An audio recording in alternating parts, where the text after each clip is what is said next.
Net set guidance for library and information science paper 2 मध्ये या ठिकाणी युनिट नंबर 1 मधील 5वा जो टॉपिक आहे कम्युनिकेशन आहे पहा. तर त्या कम्युनिकेशन मध्ये कन्सेप्ट पाहणार आहोत आपण, त्याचबरोबर types, theories, models, channels and barriers आणि ट्रेंड्स इन स्कॉलरली कम्युनिकेशन हा टॉपिक या ठिकाणी दिलेला आहे. आता एक लक्षात घ्या की पेपर 2 मध्ये कम्युनिकेशन हा महत्वाचा टॉपिक आहे. मात्र याचा फायदा जो आहे पेपर 1 मध्ये पूर्णपणे कम्युनिकेशन हे एक युनिट आहे. म्हणजे 10 युनिट पैकी एक युनिट जे आहे ते कम्युनिकेशन म्हणजेच काय तर संदेशवहन हे पूर्णपणे कव्हर होणार आहे. आता पेपर 1 मधील कम्युनिकेशन संदर्भात मी तुम्हाला सांगितलं. मग पेपर 2 लायब्ररी अँड इन्फॉर्मेशन सायन्सचा जो आहे त्यामध्ये असणारं युनिट जे आहे 1 मधील कम्युनिकेशन हा टॉपिक आणि पेपर 1 मधला कम्युनिकेशन ह्याच्यामध्ये काय फरक आहे का? तर एक लक्षात घ्या मित्र हो, अजिबात कसलाही फरक नाही. त्या कम्युनिकेशन युनिटचा जर तुम्ही अभ्यास केला तर पेपर 2 ला आपण फायदा होणार आहे.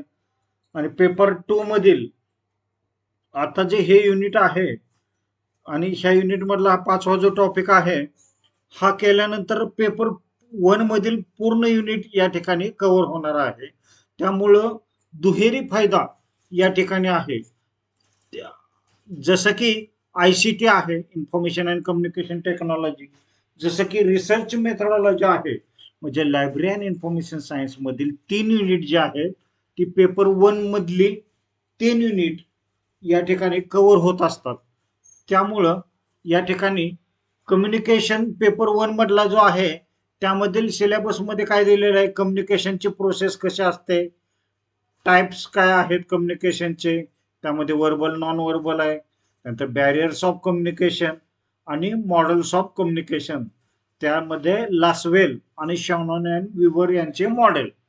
म्हणजे पूर्णपणे हे दोन्ही पेपर या ठिकाणी सेम आहेत पहा. तर आपण नेहमीप्रमाणे जे आपले लायब्ररी अँड इन्फॉर्मेशन सायन्सचे 10 युनिट आहेत ते आपण या ठिकाणी नेहमी चर्चा करत असतो की ते 10 युनिट लक्षात ठेवण्यासाठी ILSSOMTR आणि त्यातील 10 युनिट मधील पहिला जो युनिट आहे इन्फॉर्मेशन, इन्फॉर्मेशन मध्ये जे सब पॉइंट आहेत data, information, knowledge and wisdom हे ऑलरेडी आपण पाहिलेलं आहे. इन्फॉर्मेशन लाईफ सायकल पाहिलेलं आहे, रोल ऑफ इन्फॉर्मेशन पाहिलेलं आहे, त्याचबरोबर इन्फॉर्मेशन सायन्स पण पाहिलेलं आहे. आणि या ठिकाणी आता महत्वाचा जो टॉपिक आपण पाहणार आहोत तो आहे कम्युनिकेशन.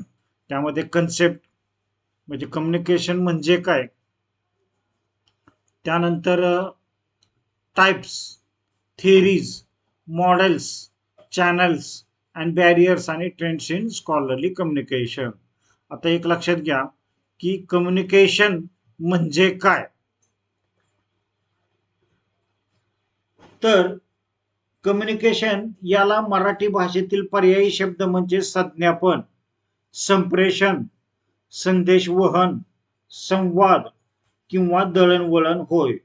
हे दळणवळण कशाचे असते, विचारांचे असते, संदेशाचे असते, कल्पनांचे असते किंवा अनुभवांचे असते.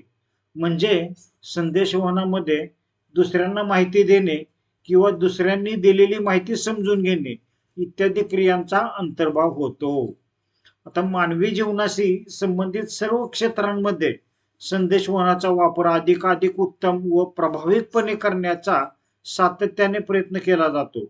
अचूक संदेशाची पूर्तता, विविध स्तरांवरून विविध लोकांशी समन्वय साधणे, सदृढ व सहृदयाची व्यावसायिक संबंधाद्वारे परस्पर सामंजस्याची वातावरण निर्मिती आणि कार्यक्षमतेमध्ये सुधारणा इत्यादी उद्देश प्रभावी संप्रेषणाद्वारे साध्य केले जातात. आता या ठिकाणी कन्सेप्ट ऑफ कम्युनिकेशन आपण पाहत आहोत. तर त्याची डेफिनेशन काय आहे, तर संप्रेषण म्हणजे माहिती, विचार, भावना किंवा ज्ञान एका व्यक्तीकडून दुसऱ्याकडे पोहोचवण्याची प्रक्रिया म्हणजे काय, तर संप्रेषण होय. आता या ठिकाणी सोप्या भाषेत आपण सांगतोय की सेंडर, मेसेज आणि रिसिव्हर म्हणजे पाठवणारा जो मेसेज आहे तो मेसेज आणि रिसिव्हर जो प्राप्त करणारा जो आहे. आता या संप्रेषणाचं उदाहरण जे आहे या ठिकाणी शिक्षक विद्यार्थ्यांना शिकवतो त्यावेळेला काय होतं की संप्रेषण होतं. शिक्षक बोलत असतात, विद्यार्थी ग्रास्पिंग करत असतात, म्हणजेच त्यामध्ये शिक्षकाकडून विद्यार्थ्याकडे संप्रेषण होतं. त्याचबरोबर ग्रंथपाल वापरकर्त्याला माहिती देतो म्हणजे काय होतं, तर संप्रेषण होत असते. तर अशा प्रकारे संप्रेषणाची संकल्पना आपण समजून घेतलेली आहे. आता कम्युनिकेशन म्हणजे काय, तर जॉर्ज टेरी यांच्या मते माहिती, संकल्पना, मत किंवा भावना यांची दोन किंवा अधिक व्यक्तींमधील देवाणघेवाण म्हणजे संप्रेषण होय. संप्रेषण ही एक महत्वाची प्रक्रिया असून ती ज्ञान, माहिती आणि विचारांची देवाणघेवाण करण्यासाठी उपयोगी पडते. आता संदेश संप्रेषणाचे मुख्यतः किती प्रकार आहेत, दोन प्रकार आहेत. तर मौखिक संदेशवहन आणि लिखित संदेशवहन. आता मौखिक संदेशवहन म्हणजे काय, तर शब्दांच्या उच्चाराच्या साहाय्याने केलेले संप्रेषण. म्हणजे ज्या वेळेला माणूस असं बोलत असतो, उच्चार करत असतो शब्दांचा, त्यावेळेला जे होतं संप्रेषण त्याला मौखिक संदेशवहन असं म्हटलं जातं. यामध्ये संभाषणे, सभा, परिषदा, मुलाखती, भाषणे किंवा रेडिओवरील संदेश असतो किंवा टेलिफोन मधील जे संभाषण असतं त्याला मौखिक संदेशवहन असं म्हटलं जातं. तर लिखित संदेशवहनामध्ये लिखित स्वरूपातील दिलेला संदेश जो असतो त्यामध्ये पत्रे, नोटिसा, परिपत्रके, अहवाल, टेलिग्राम यांचा समावेश आहे ते लिखित संदेशवहनामध्ये होत असतो. तर अशा प्रकारे संप्रेषण ही एक माहिती देवाणघेवाणाची प्रभावी प्रक्रिया असून ती मौखिक आणि लिखित या दोन माध्यमातून केली जाते. आता संप्रेषणाचे दोन मुख्य प्रकार आपण पाहिले की मौखिक संप्रेषण, लेखी संप्रेषण. मात्र अजून सुद्धा अमौखिक संप्रेषण म्हणजे काय, तर नॉन व्हर्बल कम्युनिकेशन आहे. त्याचबरोबर औपचारिक संप्रेषण, फॉर्मल कम्युनिकेशन असंही म्हटलं जातं, आणि अनौपचारिक संप्रेषण, इनफॉर्मल कम्युनिकेशन असं म्हटलं जातं. आता मौखिक संप्रेषणामध्ये बोलून माहिती दिली जाते, जसं की व्याख्यान आहे, फोन कॉलवरून माहिती देणं. लिखित संप्रेषणामध्ये मगाशी सांगितलेलं आहे की पत्र पाठवणे, ईमेल पाठवणे, अहवाल पाठवणे म्हणजे लिखित स्वरूपात माहिती दिली जाते. मात्र अमौखिक संप्रेषणामध्ये म्हणजे नॉन व्हर्बल कम्युनिकेशन मध्ये शब्दांशिवाय संप्रेषण केलं जातं. जसं की हावभावाद्वारे संप्रेषण होतं, चेहऱ्याच्या भावावरून संप्रेषण केलं जातं, त्याला अमौखिक संप्रेषण असं म्हटलं जातं. औपचारिक संप्रेषण म्हणजे काय, तर फॉर्मल कम्युनिकेशन मध्ये कोणत्याही संस्थेच्या नियमानुसार ते संप्रेषण केलं जातं. जसं की कार्यालयीन आदेश काढले जातात, सूचना काढल्या जातात, त्याला फॉर्मल कम्युनिकेशन असं म्हटलं जातं. आणि अनौपचारिक संप्रेषण म्हणजे काय, तर इनफॉर्मल कम्युनिकेशन म्हणजे अनौपचारिकपणे कोणतंही उद्दिष्ट मनात न ठेवता, कोणतीही गोष्ट आपण मनात न ठेवता संवाद साधतो, त्याला अनौपचारिक संवाद असं म्हणतात. उदाहरणार्थ मित्रांमधील जी चर्चा असते त्याला इनफॉर्मल कम्युनिकेशन असं म्हटलं जातं. तर या ठिकाणी आपण टाइप्स ऑफ कम्युनिकेशन या ठिकाणी पाहिलेलं आहे. आता एक लक्षात घ्या की थिअरीज ऑफ कम्युनिकेशन. आता या ठिकाणी थिअरीज ऑफ कम्युनिकेशन मध्ये शेनॉन विवर थिअरी. आता शेनॉन आणि विवर यांचे प्रतिमान असं म्हटलं जातं की क्लॉड शेनॉन आणि वॉरन विवर या दोन अभ्यासकांनी सन 1949 मध्ये लिहिलेल्या मॅथमॅटिकल थिअरी ऑफ कम्युनिकेशन या प्रबंधात्मक पुस्तकातून संदेशवहनाचा ओघ सुरू झाला व त्यांनी संदेशवहनाचा पहिला आकृतिबंध तयार केला. त्यास शेनॉन विवर यांचा संदेशवहनाचा गणिती आकृतिबंध म्हणून ओळखले जाते.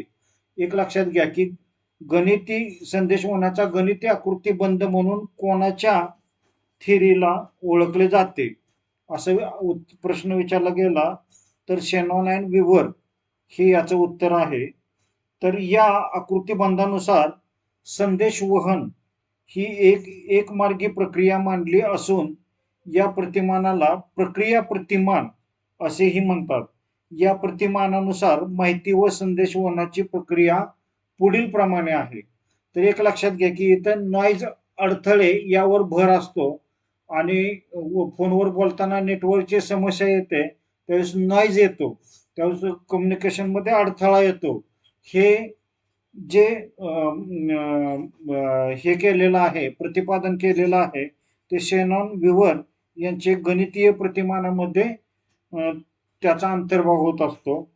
आता यामध्ये माहितीचा स्रोत असतोय पहा, त्यानंतर संदेश असतोय, संदेशाचं वहन केलं जातं, त्यानंतर संकेताचा रूपांतर आवाजाच्या स्रोतात होतं, त्यानंतर आवाजाचा स्रोत आहे तो संदेश ग्रहिताकडे जातो आणि संदेश ग्रहिताकडून संदेश माहिती पाठवण्याचे स्थान ते त्याला कळते आणि माहिती ग्रहण केली जाते.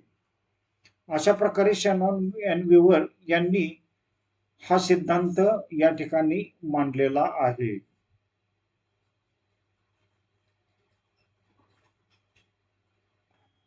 हे पहा 1949 साली शेनॉन विवरने थिअरी मांडली होती. मात्र त्यामध्ये पण काही दोष आढळले होते. त्यामध्ये संदेशवहन हे एक मार्गीच असते असं म्हटलं जात असे किंवा संदेशवहन प्रक्रियेमध्ये प्रतिसादाची गरज नाही असं त्या काळात म्हटलं जात होतं. आणि नॉइज म्हणजे संदेशामध्ये फोनवर बोलताना नेटवर्कची समस्या आली तर नॉइज किंवा अडथळा यावर भर त्यांनी दिला होता. तर अशा प्रकारे शेनॉन विवर थिअरी आपण या ठिकाणी समजून घेतलेली आहे. तर या ठिकाणी बेरलोज SMCR मॉडेल हे आपण पाहूया.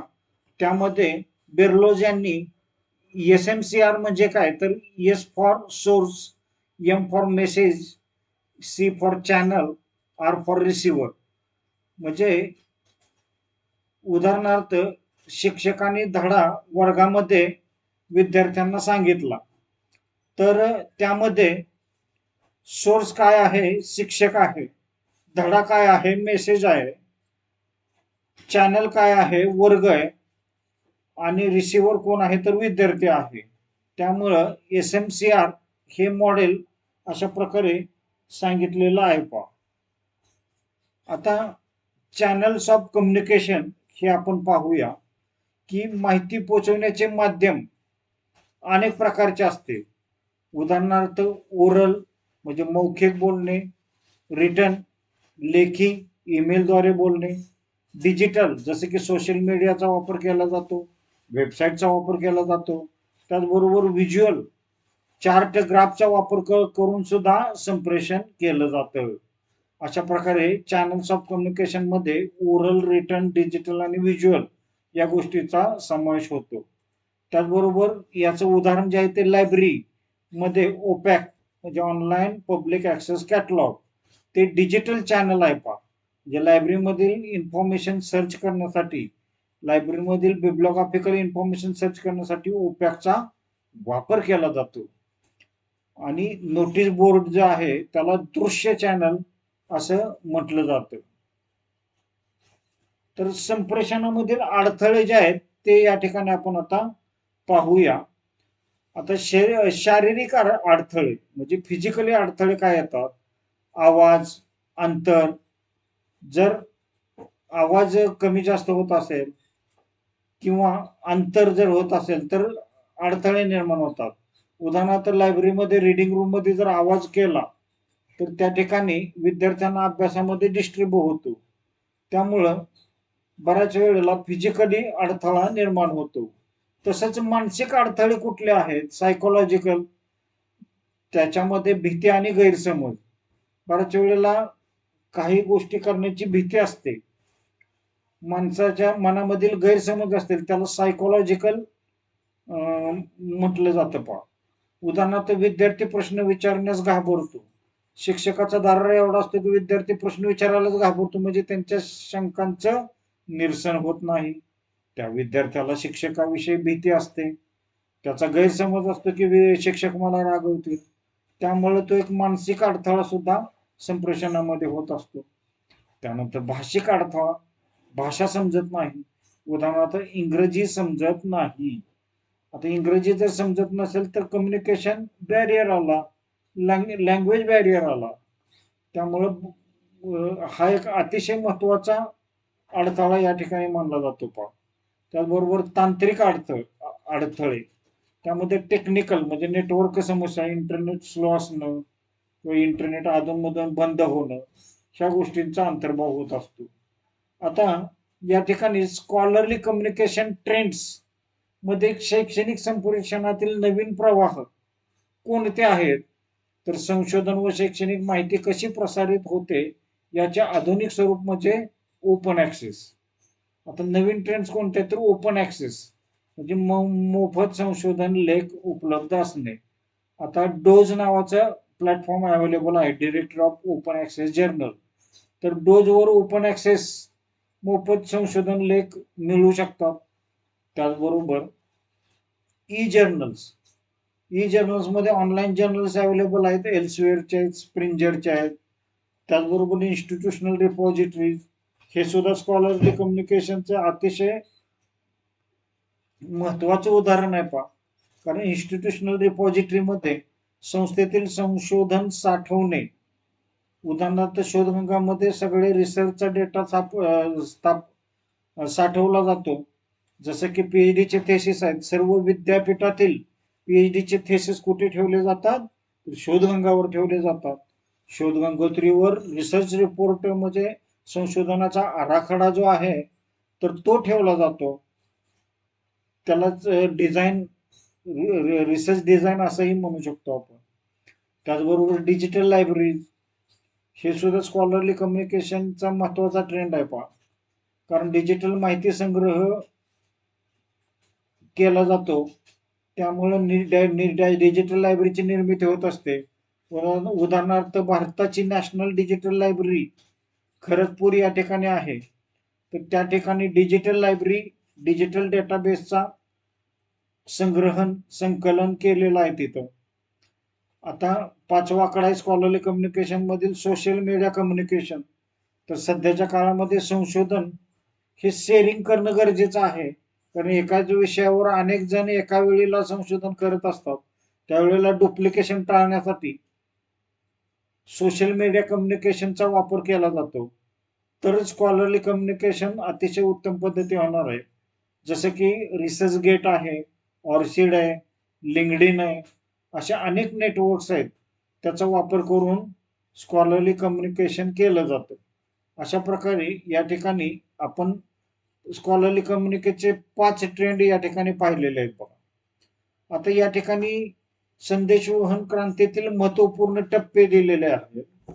तर सुरुवातीला संदेशवहन तंत्रज्ञानाच्या विकासातील क्रांतिकारी घडामोडी कधीपासून सुरू झालेल्या आहेत, तर 1435 साली गुटेनबर्ग यांचा चल अक्षर छपाई तंत्र सुरू केलं त्यांनी, म्हणजे प्रिंटिंग प्रेस तयार केली आणि तिथूनच पुस्तक स्वरूपामध्ये छपाई करण्यास सुरू झाली.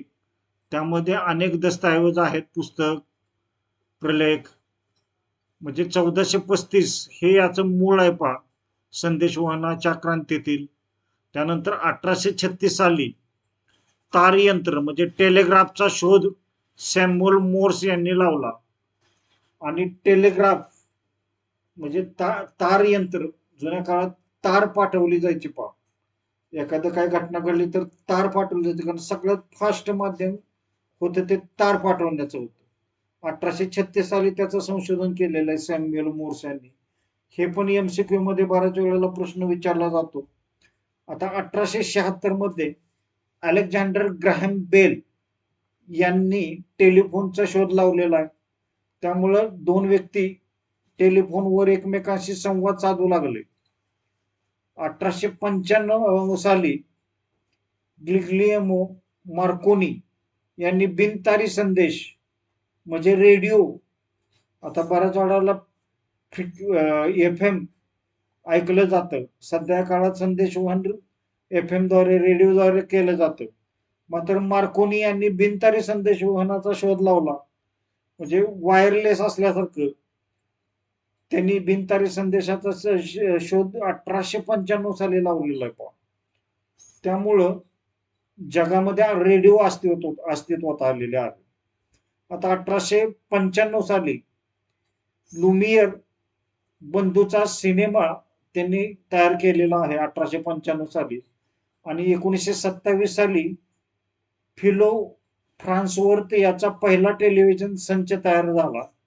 नंतर 1936 साली ॲलन ट्युरिंग यांचा संगणक ही संकल्पना त्यांनी मांडली. आणि 1947 मध्ये काय झालं, ट्रान्झिस्टरचा शोध लागला आणि संगणक पॉप्युलर झालेला आहे हळूहळू. म्हणजे 1939 ते 1945च्या दरम्यान माहिती द्विआधारी बायनरी स्वरूपामध्ये म्हणजे 0 ते 1 स्वरूपामध्ये रूपांतरित होण्यास विकास झालेला आहे.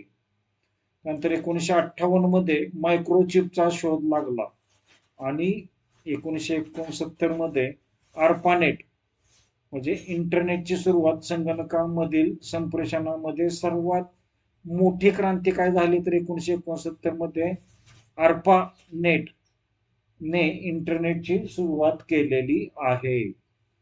आता internet is a open window of world असं म्हटलं जातं, किंवा 2 or more computers connected each other, that is computer network, but it is that network is connected widely, that is wide area network, त्यालाच इंटरनेट असं म्हटलं जातं. 1962 साली टेलेस्टार हा पहिला संप्रेषण संग्रह तयार झालेला आहे. अशा प्रकारे संदेशवहन क्रांतीतील महत्वपूर्ण जे टप्पे आहेत त्यांचे क्रोनॉलॉजिकल इव्हेंट्सनुसार, तारखेनुसार आपण कसा कसा विकास झाला हे आपण या ठिकाणी पाहिलेलं आहे. बऱ्याच वेळा हे यांचा MCQ स्वरूपामध्ये विचारलं जातं. आता इथं संदेशवहन क्रांतीतील अद्ययावत टप्पे म्हणजे अपडेटेड टाइमलाईन जर पाहिली तर पूर्वीचे टप्पे दिलेले आहे. मात्र 1962 साली टेलस्टार पहिला संप्रेषण उपग्रह सोडण्यात आला आणि 1969 मध्ये आर्पानेटने इंटरनेटची सुरुवात केली, ही ऑलरेडी मगाशी मी सांगितलेलं आहेच. आणि आधुनिक काळात मॉडर्न डेव्हलपमेंटच्या युगामध्ये पहिला ईमेल रे टॉमिल्सन यांनी पाठवला आणि पहिल्यांदा ईमेल पाहून त्यांचा मित्र थक्क झाला होता, आश्चर्यचकित झाला होता की अरे चा, असं कसं शक्य आहे की टेक्स्ट मेसेज ईमेल थ्रू कसं काय मिळू शकतो एका ठिकाणून दुसऱ्या ठिकाणी. आणि नंतर 1971 मध्ये ते सुरुवात झालेलं आहे आणि नंतर हळूहळू ते फॅमिलियर झालेलं आहे. 1980चे दशक हे पीसीचे होते पहा. आता पीसी म्हणजे काय तर पर्सनल कम्प्युटर. तर पीसी चा शोध लागला. नंतर 1983 मध्ये इंटरनेट प्रोटोकॉल म्हणजे TCP/IP ट्रान्समिशन कंट्रोल प्रोटोकॉल किंवा इंटरनेट प्रोटोकॉल चा शोध लागला आणि इंटरनेटचा पाया तिथं मजबूत झालेला आहे पहा. 1991 मध्ये WWW म्हणजे world wide web, Tim Berners Lee यांनी 1991 मध्ये WWW चा शोध लावला आणि जग सगळं एकत्र झालं, म्हणजे जग आहे ते ग्लोबल विलेज झालेलं आहे. 1995 पासून इंटरनेटचे व्यावसायिकरण झालेलं आहे, कमर्शियल इंटरनेटचा वापर सुरू झालेला आहे. आणि नंतर 2000 साली मोबाईल कम्युनिकेशन मध्ये वाढ झाली, 2G 3G लोक वापरायला सुरुवात झाली. नंतर 2004 मध्ये सोशल मीडियाची सुरुवात झाली म्हणजे फेसबुक. मार्क झुकरबर्ग यांनी फेसबुक सुरू केलेलं आहे 2004 मध्ये. आणि 2005 मध्ये यूट्यूब, त्यामध्ये व्हिडिओ कम्युनिकेशन सुरुवात झालेली आहे. आणि 2007 मध्ये स्मार्टफोन मध्ये क्रांती झाली, ॲपल आयफोनने काय केलेलं आहे की स्मार्टफोन लॉन्च केला आणि जग जग अतिशय फास्ट झालं. म्हणजे एकदम हातातील मोबाईलच्या डिव्हाइसवर, स्मार्टफोनवर संपूर्ण जगाचे दरवाजे खुले झाले. अशा प्रकारे रिसेंट ट्रेंड्समध्ये 2010 मध्ये 4G internet high speed communication सुरू झालेलं आहे. 2016 पासून क्लाउड कम्प्युटिंगचा जास्तीत जास्त प्रसार झालेला आहे. 2020 मध्ये 5G टेक्नॉलॉजी म्हणजे अल्ट्रा फास्ट कम्युनिकेशन सुरू झालेलं आहे. आणि 2020 नंतर ऑनलाईन कम्युनिकेशन मध्ये वाढ झाली. त्यामध्ये झूम, गुगल मीट यांचा वापर वाढला. त्याच नुसार कोविड नंतर म्हणजे कोविडच्या काळामध्ये तर झूम आणि गुगल मीट किंवा जे ऑनलाईन कम्युनिकेशनचे माध्यम होते त्याचा प्रचंड वापर करण्यात आला. 2022 नंतर आर्टिफिशियल इंटेलिजन्स आधारित संप्रेषण म्हणजे काय तर चॅटबोट्स, AI टूलचा वापर करून चॅटिंग करू लागले. आणि लेटेस्ट ट्रेंड्स जे आहेत ते AI कम्युनिकेशन्स, त्यामध्ये चॅट जीपीटी आहे, व्हॉइस असिस्टंट्स आहे, इंटरनेट ऑफ थिंग्स आहेत, व्हर्च्युअल रिअलिटी आहे, ॲग्मेंटेड रिअलिटी आहे, नंतर ब्लॉकचेन कम्युनिकेशन सिस्टम. अशा प्रकारे संप्रेषणाचा विकास होत गेलेला आहे. या ठिकाणी कम्युनिकेशन प्रोसेस डायग्राम दिलेले आहे पहा. तर संदेशवहनामध्ये किमान 2 व्यक्तींची आवश्यकता असते. त्या दोघांना संदेशदाता सेंडर व संदेशग्रहिता रिसिव्हर असे म्हणतात. तर या ठिकाणी हा निळा कपडेवाला जो आहे तो सेंडर आहे, लाल कपडेवाला जो आहे तो रिसिव्हर आहे पहा. तर या दोघांना जोडण्याकरिता काहीतरी संदेश असणे आवश्यक असते व असा संदेश देण्याकरिता संदेशवहनाचे माध्यम चॅनल वापरणे अभिप्रेत असते, ज्यामुळे तो संदेश संदेशदात्याकडून संदेशग्रहित्यापर्यंत संक्रमित होईल. या ठिकाणी हे जोडलेलं असतंय आणि हा संदेश सेंडर जो आहे तो संदेश रिसिव्हरकडे पाठवत असतो पहा. ज्यामुळे तो संदेश संदेशदात्याकडून संदेशग्रहित्याकडून संक्रमित होईल. म्हणजे संदेशवहन ही एक अशी प्रक्रिया आहे की जे संदेशदाता व संदेशग्रहिता यामध्ये संदेशाच्या मदतीने परस्पर संबंध निर्माण होतात. आता एक लक्षात घ्या की सेंडर काय करतो तर संदेशदाता म्हणजे एक अशी व्यक्ती की ज्याला दुसऱ्या व्यक्तीशी माहिती किंवा संकल्पनाद्वारे विशिष्ट हेतू साध्य करण्यासाठी संपर्क साधावायचा आहे. आणि जी माहिती पाठवायची असती त्याला काय म्हटलं जातं तर संकल्पना असं म्हटलं जातं. म्हणजे जी माहिती पाठवायची आहे त्याला संकल्पना म्हणजे काय तर संदेशवहनातील मुख्य विषयाचा मसुदा, ज्यामध्ये मत, दृष्टिकोन, भावना, विचार, आज्ञा, तथ्य आणि कल्पना यांचा समावेश होत असतो. कारण संदेश कोणत्या विषय वस्तूबाबत पाठवायचा आहे ते ठरविणे जाणे म्हणजे काय तर संकल्पना निश्चित करणे. आणि नंतर संदेशाचे एन्कोडिंग केले जाते. आता तुम्ही म्हणाल एन्कोडिंग करणं म्हणजे काय तर एन्कोडिंग करणे म्हणजे संदेशाचे सांकेतीकरण करणं, की ग्राहकांची ग्रहण क्षमता ज्या माध्यमातून संदेश द्यावायचा आहे ते माध्यम याबाबत सुसूत्रीकरण करणे आवश्यक असते. सुसूत्रीकरण केलेली माहिती विशिष्ट भाषेत रूपांतरित केली जाते व त्याला सांकेतीकरण असं म्हणतात. व संदेशाचे सांकेतीकरण करताना संदेश ग्रहिताला समजेल अशा सोप्या भाषेत संदेशाची निर्मिती करणे सोयीस्कर ठरते. आणि संदेश वहनातील मुख्य मसुदा, शब्द, कृती अथवा चित्रे स्वरूपातील परिवर्तन म्हणजे सांकेतीकरण करणं होय, किंवा त्यालाच एन्कोडिंग असंही म्हटलं जातं. आता मेसेज जो आहे, जो सेंडर मेसेज पाठवणार आहे त्याला संदेश म्हणजे काय तर संदेशदाता जी माहिती संदेश ग्रहित्यापर्यंत पोहोचू इच्छितो त्याला मेसेज असं म्हणतात. तर संदेशाचे माध्यम कुठलं असतंय तर संदेशाचे माध्यम म्हणजे कम्युनिकेशन चॅनल असं म्हटलं जातं. या ठिकाणी दिलेलं आहे पहा, कम्युनिकेशन चॅनल. तर सांकेतीकरण केलेला संदेश ठराविक माध्यमाद्वारे पाठवण्यात येतो. उदाहरणार्थ रेडिओ, दूरध्वनी, हवा किंवा संदेश ग्रहितेची संख्या, म्हणजे असं कुठलं ना कुठलं एक चॅनल वापरला जातो आणि त्या चॅनलद्वारे संप्रेषण केलं जातं. आणि रिसिव्हर जो असतो संदेशदात्याच्या दृष्टीने इच्छित, या ठिकाणी लाल शर्टवाला आहे बा, इच्छित संदेश घेणाऱ्या व्यक्तीला संदेश ग्रहिता असं म्हटलं जातं. तर संदेश देणाऱ्यानं जे मेसेज पाठवलेला आहे चॅनलद्वारे, तर तो संदेश घेणारा रिसिव्हर आहे तो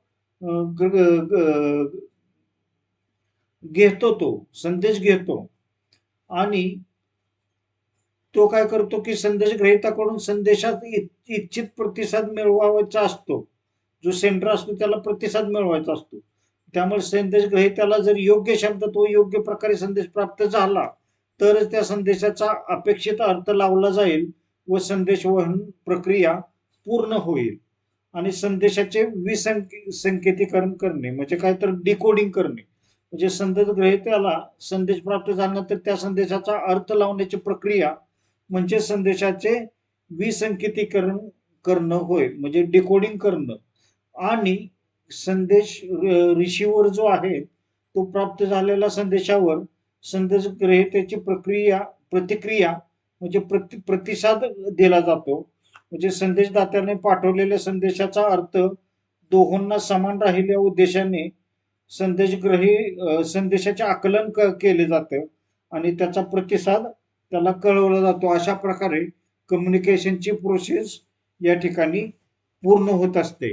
त्यामुळं सेंडर म्हणजे पाठवणाराला, रिसिव्हर म्हणजे संदेश प्राप्त करणारा, त्यामध्ये कम्युनिकेशन चॅनलचा वापर होतो.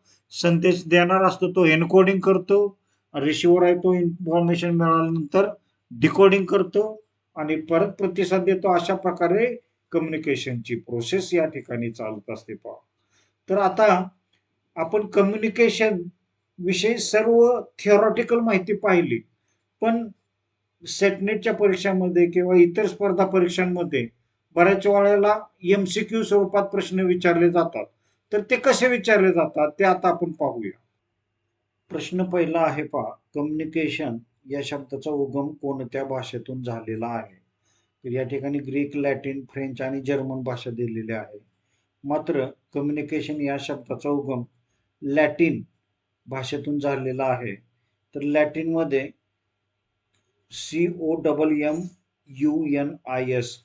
म्हणजे कम्युन्स या लॅटिन शब्दापासून कम्युनिकेशन हा शब्द तयार झालेला आहे. हे या ठिकाणी आपल्याला लक्षात ठेवायचं आहे. पहा, आता शेनॉन अँड विवर मॉडेल कोणत्या प्रकारचे आहे? वर्तुळाकार आहे, परस्पर संवादी आहे, रेषीय आहे का मनोवैज्ञानिक आहे? तर शेनॉन विवर मॉडेल हे रेषीय आहे, म्हणजे एकमार्गीय संदेश प्रवाह करणार आहे. हे मगाशीच आपण पाहिलेलं आहे. तर SMCR मॉडेल मध्ये सी म्हणजे काय? आता SMCR मॉडेल मध्ये सी म्हणजे काय असा प्रश्न आहे. पहा, तर या ठिकाणी SMCR म्हणजे काय, तर एस फॉर सोर्स, सोर्स म्हणजे काय तर प्रेषक, संदेश देणारी व्यक्ती.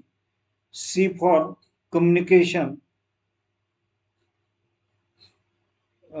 SMCR, S for source, M for message आणि सी फॉर चॅनल आणि आर फॉर रिसिव्हर असं SMCR असं म्हटलं जातं. पहा, तर यामधील सी जे आहे ते चॅनल म्हणजे संदेश पोहोचवण्याचा मार्ग जो आहे त्याला चॅनल असं म्हटलं जातं. त्यामुळे बी हे उत्तर बरोबर आहे. पहा, तर एस म्हणजे सोर्स, संदेश देणारी व्यक्ती. एम म्हणजे मेसेज, संदेश जी माहिती पाठवली जाते. सी फॉर चॅनल, संदेश पोहोचवण्याचा मार्ग. आणि आर फॉर रिसिव्हर, संदेश स्वीकारणारी व्यक्ती. तर SMCR मॉडेल हे कधी विकसित झालेलं आहे? तर ते 1960 मध्ये मांडले. कुणी मांडले होते? तर डेव्हिड के बेर्लो यांनी SMCR हे मॉडेल मांडलेले आहे. हे आपल्याला माहित असणं आवश्यक आहे. आता पुढचा जो प्रश्न आहे तो लॉसवेल मॉडेलमध्ये इफेक्ट कोणत्या घटकाशी त्यामध्ये प्रेषक, संदेश, परिणाम, माध्यम. आता लॉसवेल मॉडेल हे आपल्याला माहित, हे जे मॉडेल आहे लॉसवेल मॉडेल, तर त्याला 5W असंही म्हणतात. तर लॉसवेल मॉडेल हे कधी तयार झालेलं आहे, तर हे संदेशवहनातील एक महत्वाचे सोपे मॉडेल आहे जे हेरॉल्ड लॉसवेल यांनी 1948 मध्ये ते मांडलेलं आहे. 1948 ला ते मांडलेले आहे. आता त्याचे 5W मॉडेल असं का म्हणतात, तर who says what in which channel to whom आणि विथ व्हॉट इफेक्ट असं म्हटलं जातं. आता या ठिकाणी हू म्हणजे काय, तर संदेश देणारा, सेंडर किंवा कम्युनिकेटर. सेज व्हॉट म्हणजे काय, तर संदेश, मेसेज किंवा कंटेंट. इन विच चॅनल, माध्यम, त्यामध्ये टीव्ही, रेडिओ, इंटरनेट असं म्हटलं. आणि टू हुम संदेश घेणारा, रिसिव्हर, ऑडियन्स. आणि विथ व्हॉट इफेक्ट म्हटलं तर त्याचा काय परिणाम झालेला आहे, तर संदेशाचा परिणाम, उदाहरणार्थ माहिती मिळाली, मत बदलले, वर्तन बदलले. हा काय परिणाम म्हणजे इफेक्ट जो आहे, काय परिणाम झालेला आहे, तर एखाद्याचं मत बदलू शकतं, वर्तन बदलू शकतं. त्यामुळं परिणाम हे उत्तर या ठिकाणी बरोबर आहे. पहा की कुठल्या इफेक्टचा काय परिणाम झालेला आहे.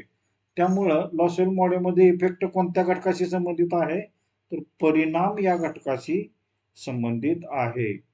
पुढचा प्रश्न जो आहे तो नॉइज म्हणजे काय, आवाज, संदेशातील अडथळा, माध्यम आणि प्रतिक्रिया. तर हे शॅनॉन अँड विवर यांच्या मॉडेलमधील आहे. तर संप्रेषणाचे जे मॉडेल आहे की दोन व्यक्ती, सेंडर आणि रिसिव्हर मध्ये बोलताना जर समजा संदेशातील अडथळा निर्माण झाला तर त्याला नॉइज असं म्हटलं जातं. आता पुढचा प्रश्न आहे की खालीलपैकी कोणते फीडबॅकचे उदाहरण आहे. आता भाषण, टाळ्या वाजवणे, लेखन, वाचन. आता टाळ्या वाजवणे म्हणजे एखादं भाषण ऐकणे म्हणजे फीडबॅक देणं नव्हे, तर भाषण आवडल्यानंतर आपण टाळ्या वाजवतो, त्यावेळेला आपण त्याचा प्रतिसाद देत असतो, त्यामुळे फीडबॅक दिल्यासारखं आहे. नुसतं लेखन करणं किंवा वाचन करणं म्हणजे फीडबॅक देणं नव्हे, तर टाळ्या वाजवणे म्हणजे फीडबॅकचं उदाहरण आहे. पहा पुढचा जे प्रश्न आहे की स्क्रॅम मॉडेलची वैशिष्ट्ये काय आहेत. आता एक मार्गी, वर्तुळाकार, तांत्रिक आणि निष्क्रिय. आता या ठिकाणी SCHRAMM स्क्रॅम मॉडेल जे आहे ते वर्तुळाकार आहे. हे पहा की स्क्रॅम मॉडेल आपल्याला माहित असणं आवश्यक असते. तर स्क्रॅम मॉडेल हे विल्बर स्क्रॅम यांनी सुमारे 1954 साली मांडलेले आहे.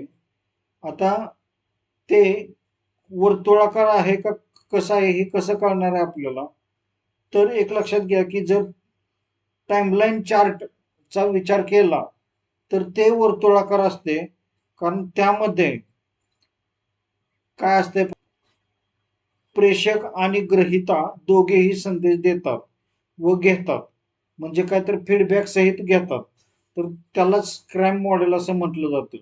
म्हणजे संदेश देतो, त्याचा फीडबॅक घेतला जातो, म्हणजे ते वर्तुळ पूर्ण होतं, त्यामुळं त्याला वर्तुळाकार असं म्हटलं जातं. त्यामुळे याचं उत्तर आहे ते वर्तुळाकार आहे.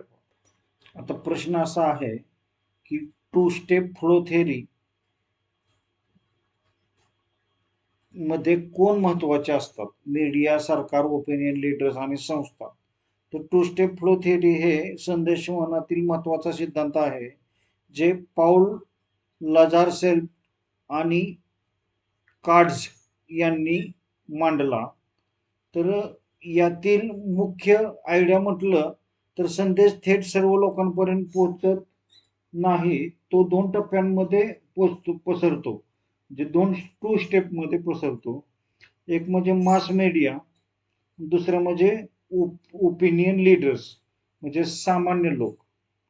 तर ओपिनियन लीडर्स म्हणजे काय, तर समाजातील प्रभावशाली व्यक्ती, शिक्षक, नेते, तज्ज्ञ, इन्फ्लुएन्सर. त्यामुळं ओपिनियन लीडर्स हे या प्रश्नाचं उत्तर आहे. आता या ठिकाणी मगाशी मी सांगितलं होतं की नॉन व्हर्बल कम्युनिकेशनचे उदाहरण कोणते, तर हावभाव करणे हे नॉन व्हर्बल कम्युनिकेशनचे उदाहरण आहे.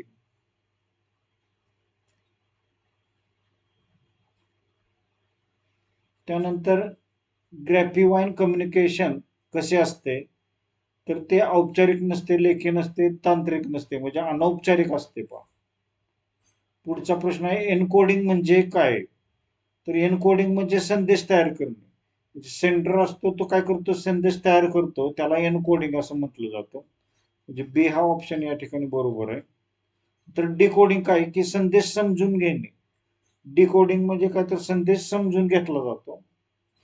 त्यानंतर पुढचा प्रश्न आहे कम्युनिकेशन प्रोसेसमध्ये पहिला घटक कोणता, तर सेंडर. मगाशीच आपण या ठिकाणी पाहिलेलं आहे की सेंडर हा पहिला घटक आहे.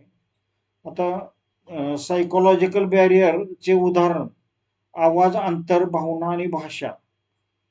तर महत्वाचं म्हणजे सायकोलॉजिकल गोष्टी समजण्यासाठी इमोशन पाहिजेत, भावना पाहिजेत, तरच सायकोलॉजिकल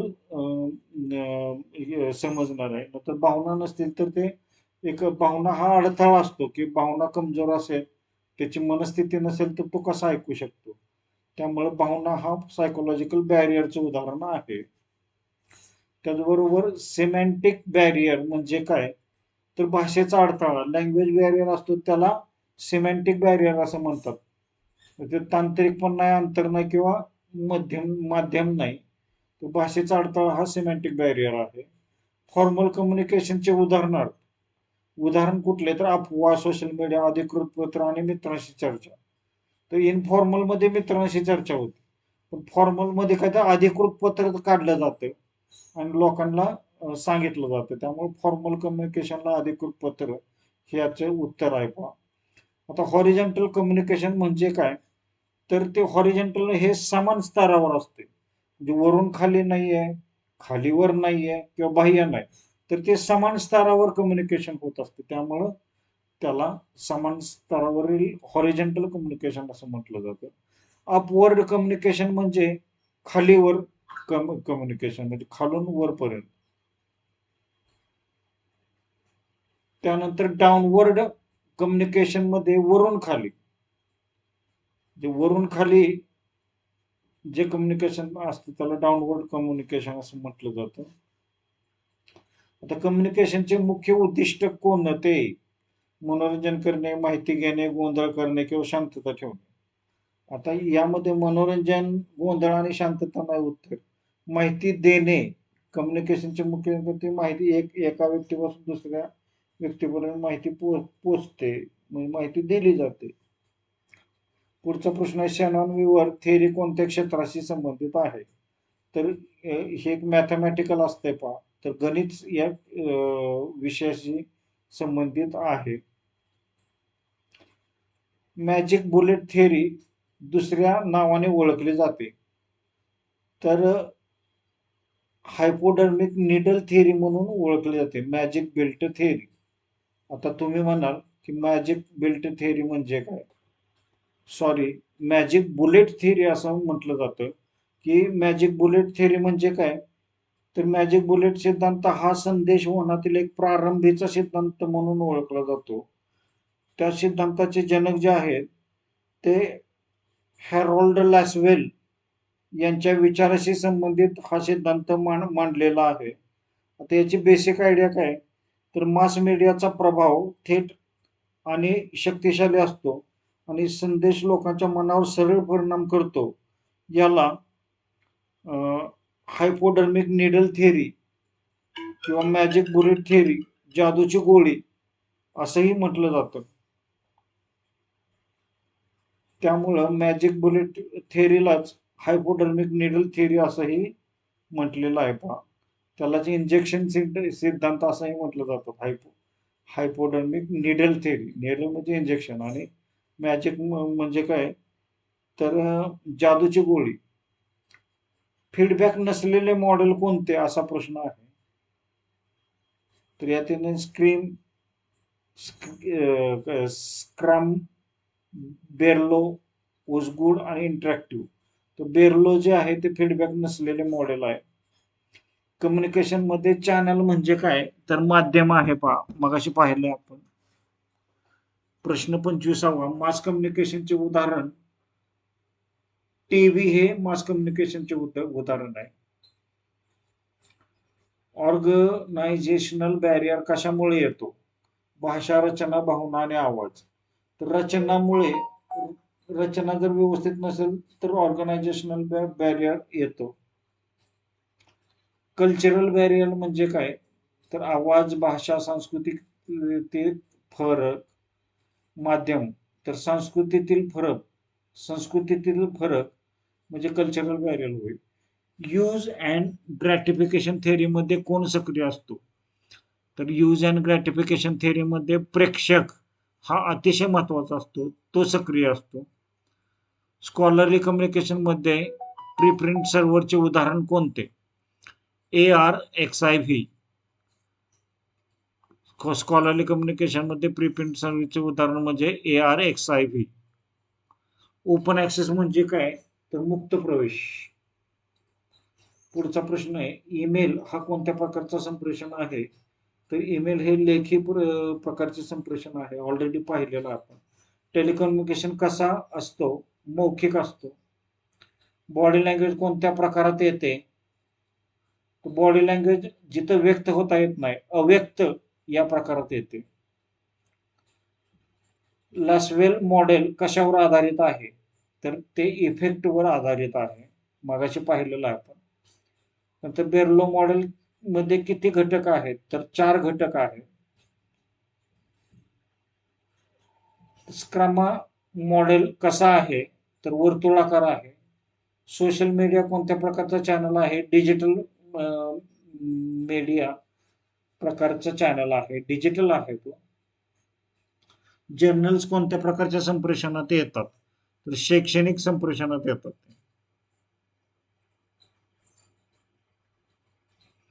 पुढचा प्रश्न असा दिलेला आहे पहा, की संदेशवहन प्रक्रियेमध्ये कोण, काय, कशाद्वारे, कोणाला आणि किती परिणामकारक असे 5 घटक विचारात घेऊन केलेल्या प्रश्नात्मक आकृतीबंधाचा जनक कोण, असा प्रश्न या ठिकाणी दिलेला आहे. तर हेरॉल्ड लॉसवेल हे याचे जनक आहे. कोण, काय, कशाद्वारे, कोणाला आणि किती परिणामकारक असे 5 घटक. हेरॉल्ड लॉसवेल हे याचं उत्तर आहे पहा. आता शेनॉन आणि विव्हर यांचा संदेशवहनाचा आकृतीबंध कोणत्या नावाने ओळखला जातो, तर प्रश्नात्मक आकृतीबंध नाही. संदेशवहनाचा गणिती आकृतीबंध बरोबर आहे उत्तर.